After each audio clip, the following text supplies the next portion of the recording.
स्वागत है हमारे एक और इस नए वीडियो में। इससे पहले क्या है, मैंने कुछ महत्वपूर्ण सवालों को मतलब 2-3 वीडियो में बता दिया है। तो आइए दोस्तों स्टार्ट करते हैं एक और इस नए सवाल के साथ। तो आपका ये सवाल दिया गया, ये पहला सवाल है। इसमें ये कह रहा है कि आपका एक द्विघात बहुपद आपका दिया गया रूट में 3x² प्लस का 11x दिया गया प्लस का 6√3 कि आपको क्या ज्ञात करना है, शून्यांक निकालना है। ये जो आपका द्विघात समीकरण दिया गया, इसके सबसे पहले आपको क्या ज्ञात करना है, शून्यांकों को आपस में निकाल लेना है। उसके बाद कह रहा है कि शून्यांक और गुणांकों के बीच जो गुणांक हैं और शून्यांक दिया गया है, इन दोनों के बीच क्या करना है, सत्यता की आपको जांच भी करनी है। तो आइए दोस्तों स्टार्ट करते हैं सवाल को। जैसे कि ये आपका दिया गया था द्विघात समीकरण, जैसा दिया गया हमने वैसा का वैसा ही आपका लिख दिया। जैसे आपका दिया गया था रूट का 3x² प्लस का 11x प्लस का 6√3 बराबर 0 इसलिए लेके चल रहा हूँ ताकि आगे जाकर के जो x का जो मान है वो सरलता से निकल सके।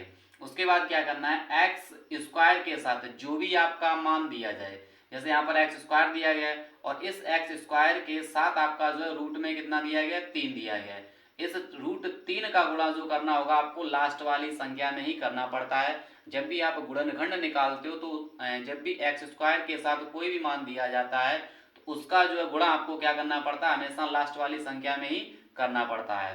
तो दोस्तों जैसे ही आप √3 का गुणा इस 6√3 में करोगे तो आपका कितना आ जाएगा। तो देखो यहाँ पर मैंने बताया रूट का 3 गुणे रूट का 3। जब भी रूट में 3 लिखा हो, दूसरे रूट में भी 3 लिखा हो, तो जब आप उनका गुणा करते हो तो कितना निकल के आ जाता है, आपका 3 निकल के आ जाता है। उसी प्रकार यहाँ से ये आपका एक बार √3 ये लिखा है और एक बार √3 ये लिखा है। ये और इस मतलब इस वाले 3 और इस वाले 3 का जब आप गुणा करोगे तो आपका प्रॉपर जो है 3 निकल के आएगा, और उस 3 का गुणा करोगे तो आपका कितना निकल के आ जाएगा, 18 निकल के आ जाएगा। तो ये वाला जो √3 और ये वाला √3 मिलकर के 3 बनाएगा, और उस 3 का गुणा करना पड़ेगा आपको 6 में, तो कितना बन जाएगा आपका, 6×3 = 18 बन जाएगा। उसके बाद क्या करना होता है, हमें 18 के ऐसे गुणनखंड करने होते हैं कि जब उनका जो है गुणा किया जाए तो 18 आना चाहिए, और जब उनका योग किया जाए तो कितना आना चाहिए, आपका 11x आना चाहिए। या तो जोड़ने पर आ जाए या घटाने पर आ जाए, लेकिन जो बीच वाला जो मान होता है वो प्रॉपर वही आना चाहिए, और गुणा करने पर भी आपका मान जो है, जो यहाँ पर जो मान प्राप्त हो रहा है वही मान आना चाहिए। उसके बाद देखो हमने लिख दिया रूट का 3x² प्लस 18 को हमने क्या, दो भागों में तोड़ दिया। एक आपका हमने तोड़ दिया 9x, दूसरा आपका तोड़ दिया 2x। तो 9 और 2 का गुणा करोगे तो 9 दूनी कितना हो जाएगा, आपका 18 हो जाएगा। अगर आप 9 और 2 को जोड़ोगे तो कितना आ जाएगा, आपका 11x हो जाएगा। इस वाले मान में कोई चेंजमेंट नहीं करना है, जैसा लिखा होता है उसको वैसा ही लिख दिया जाता है और आपका बराबर में 0 कर दिया। उसके बाद ये लिखा है रूट में 3x² प्लस, ये हमने 9 को क्या है, 2 रूप में तोड़ दिया। इसको लिखा जा सकता है 3×3, क्योंकि 3 और 3 का गुणा किया जाएगा तो कितना आ जाएगा, आपका 9 आ जाएगा। उसके बाद हमने क्या किया, 2x जैसा लिखा था वैसा ही रखा, प्लस का 6 रूट में 3 दिया गया था वैसा ही रखा, बराबर का आपका 0 हो गया। उसके बाद यहाँ से देखो आपका हो जाएगा रूट का 3x² प्लस, ये जो आपका 3 दिया गया था, इस 3 को हम क्या लिख सकते हैं, ये जो 3 दिया गया इस 3 को लिखा जा सकता है √3 गुणे √3। उसी 3 जो लिखा था उसको हमने किस में लिख दिया, दो भागों में तोड़ दिया। तो ये आपका हो जाएगा √3 गुणे √3। ये जो √3 और √3 को जब गुणा किया जाएगा आपस में तो आपका प्रॉपर कितना मान निकल के आ जाएगा, 3 निकल के आ जाएगा। 3x आपका जैसा लिखा था वैसा हमने यहाँ पर 3x लिख दिया है। उसके बाद 2x जैसा लिखा था वैसा ही रख दिया आपका। उसके बाद लास्ट में जो दिया गया आपका 6√3 जैसा था हमने वैसा ही लिख दिया। उसके बाद क्या करना है, यहाँ से लेकर के यहाँ तक आपको जो भी कॉमन मिले उसको कॉमन लो। उसके बाद यहाँ से लेकर के यहाँ तक जो भी कॉमन मिले उस चीज को कॉमन लो। तो यहाँ से यहाँ तक देखो क्या कॉमन मिलेगा, इधर भी कितना दिया गया √3 और इधर भी आपका √3 दिया गया। इसका मतलब ये हो जाएगा हम जो है √3 जो है यहाँ से कॉमन ले सकते हैं। उसके बाद x देखना पड़ेगा, x हम कॉमन ले सकते हैं या नहीं भी ले सकते हैं।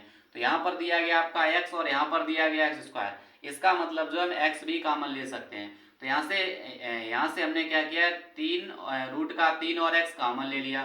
तो यहाँ से देखो रूट का 3 कॉमन आ गया, और यहाँ पर जो x² लिखा है, x² का मतलब होता है कि x को जो है 2 बार लिखा गया है। उसमें से हमने क्या किया, एक जो x को वापस ले लिया है, बाहर ले लिया है, तो अंदर जो आपका बचेगा कितना, एक x बचेगा।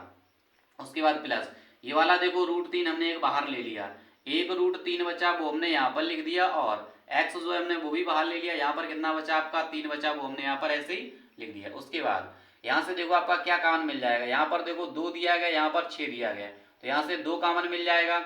उसके बाद x यहाँ दिया गया, x यहाँ नहीं दिया गया, तो यहाँ से x कॉमन नहीं मिलेगा, तो यहाँ से 2 कॉमन मिल जाएगा। तो हमने यहाँ से प्रॉपर से क्या है, ये जितना भी मान दिया गया था वहां से हमने 2 कॉमन ले लिया, तो यहाँ पर देखो आप कितना बचेगा, 2 कॉमन लिया, तो यहाँ पर आपका x बचेगा, प्लस का चिन्ह था लगा दिया। उसके बाद ये 6 से हमने कितना कॉमन ले लिया, 2 कॉमन लिया, तो यहाँ पर कितना बचा आपका 3, और रूट में कितना बचेगा आपका 3 बचेगा। दोस्तों कॉमन लेने का मतलब ये होता है, जैसे हम किसी भी संख्या से कॉमन लेते हैं तो इसका मतलब ये होता है उस दी गई संख्या में क्या होता है, हमें भाग लगा देना होता है। जैसे कि देखो अगर मैं यहाँ से 2x लिखा है, 2x में 2 का भाग लगाओगे तो आपका x बचेगा। उसके बाद ये आपका लिखा है 6√3 लिखा है, अगर आप इसमें जो है 2 का भाग लगाओगे तो आपका कितना बचेगा, 3√3 ही बचेगा, तो बराबर का आपका 0 जो है चल रहा है। उसके बाद यहाँ से पूरे समीकरण से जो चीज ले वो चीज हमें सबसे पहले क्या होती है, कॉमन ले लेनी पड़ती है।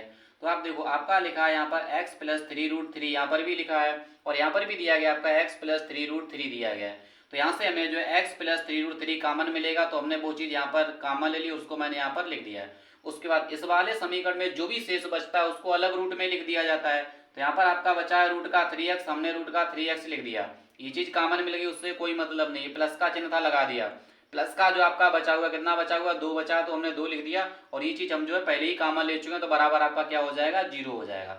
उसके बाद हमें क्या करना है, हमें शून्यांक निकालना है, तो हमने लिख दिया यहाँ पर पहला शून्यांक।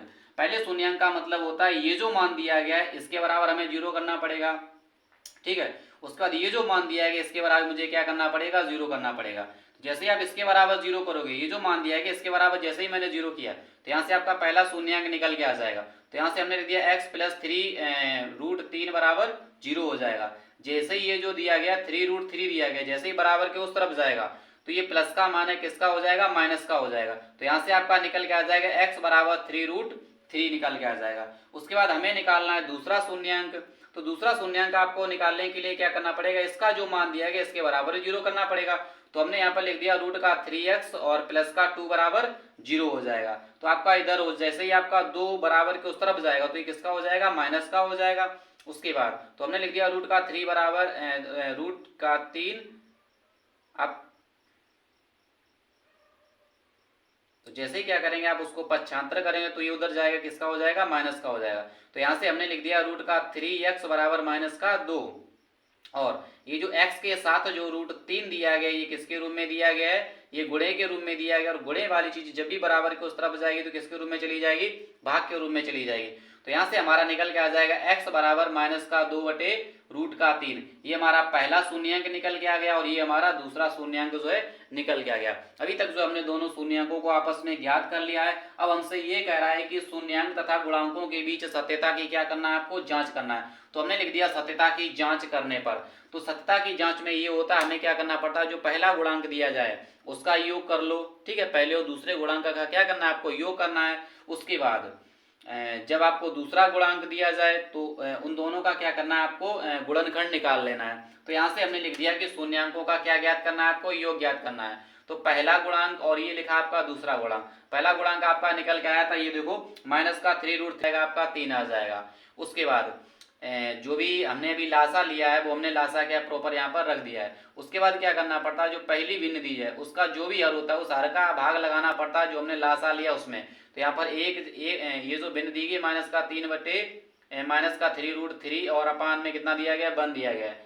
इसमें जो हर दिया गया 1, इस हर का भाग लगाना पड़ेगा किसमें, √3 में। तो जैसे ही आप 1 का भाग √3 में लगाओगे तो कितनी बार जाएगा, √3 बार जाएगा, और उस √3 का गुणा करना पड़ेगा आपको माइनस का 3√3 में। ये वाला देखो √3 दिया गया, ये वाला √3 दिया गया। जैसे ही आप इस वाले √3 और इस वाले √3 का गुणा करोगे तो आपका निकल के आ जाएगा 3, और ये 3 दिया गया है, और 3 और 3 का गुणा कितना होता है आपका, 9 होता है। चिन्ह पे कोई फर्क नहीं पड़ेगा। उसके बाद यहाँ पर जैसा चिन्ह दिया गया था वैसा हमने चिन्ह लगा दिया लिखा है, और ये लिखा है आपका माइनस का 2 लिखा है, और इन दोनों को आपस में जोड़ दोगे तो कितना आ जाएगा आपका माइनस का 11 आ जाएगा, और अपान में जैसा लिखा है वैसा ही आपका लिखा रहेगा। उसके बाद ये आपको लिखना पड़ेगा, खुद से लिखना पड़ता है कि जैसे ये भिन्न आपकी आ गई है तो जो ऊपर का जो मान होगा, जो अंश होगा उसमें लिखना पड़ेगा कि माइनस ये जो दिया गया, ये माइनस एक्स का गुणांक दिया गया है, और हर में जो भी मान दिया जाए वो किसका हो जाएगा, आपका एक्स स्क्वायर का गुणांक हो जाएगा। ऐसा जो आपको करना है वो शून्यांकों के योगफल में ही करना है, गुणनफल के लिए कुछ अलग होता है। जैसे यहाँ पर दिया गया शून्यांकों का गुणनफल, गुणनफल का मतलब होता है पहला शून्यांक गुणे दूसरा शून्यांक। तो यहाँ पर जो हमारा लिखा है पहला शून्यांक जो था माइनस का 3√3 था, गुणे का चिन्ह था लगा दिया माइनस का। दूसरा जो शून्यांक था आपका माइनस का 2/√3 था, तो माइनस का 2/√3 लिख दिया। उसके बाद गुणे में क्या होता है, माइनस और माइनस हो जाता है प्लस, तो प्लस लिखा नहीं आता इसलिए हमने लिखा नहीं है। ठीक है, अब आपको क्या करना है, 3 का गुणा आपको 2 में करना है तो 6 आ जाएगा। ये √3 का गुणा ऊपर करने में किसी के लिए नहीं है तो उसको वैसा ही रख दिया। तो यहाँ से 3 दूनी 6, ये आपका आ जाएगा कितना, 6√3 आ जाएगा। यहाँ पर देखो कितना हो जाएगी, 3 का गुणा 1 में करोगे कितना आ जाएगा, 3 आ जाएगा।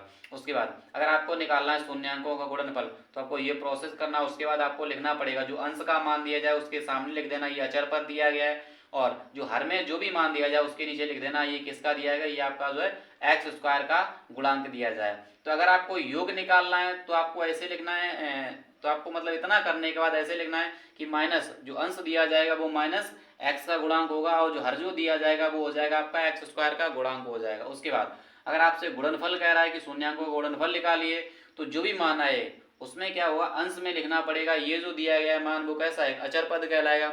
हर वाला जो होगा